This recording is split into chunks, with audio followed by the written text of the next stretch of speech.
Now, Josh, one of the chapters of this book is about freedom of the press and how it's a bulwark against authoritarianism or would be authoritarians.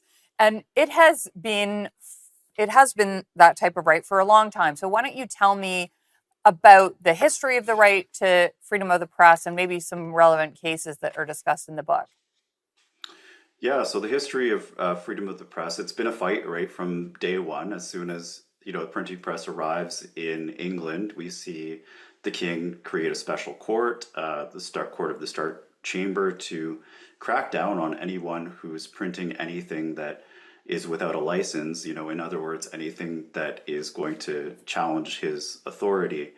And you see characters emerge, like John Lilburn. This guy was a leveler, which was a sort of radical political party that had views that we would not find radical today, like there should be more people with the right to vote and there should be separation of church and state.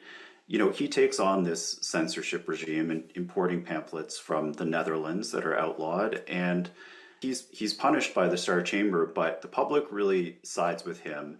And so this idea that you should be free to print what you want emerges in this era and sort of gradually over time gets cemented into the law.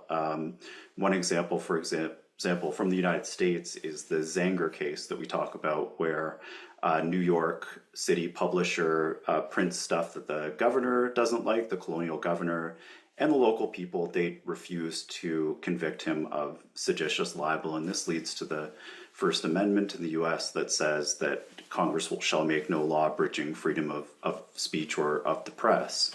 We also get into some of the more modern cases in Canada, the Alberta Press case being a famous one, where Alberta tried to suppress different points of view by saying that newspapers had to publish rebuttals, and this gets overturned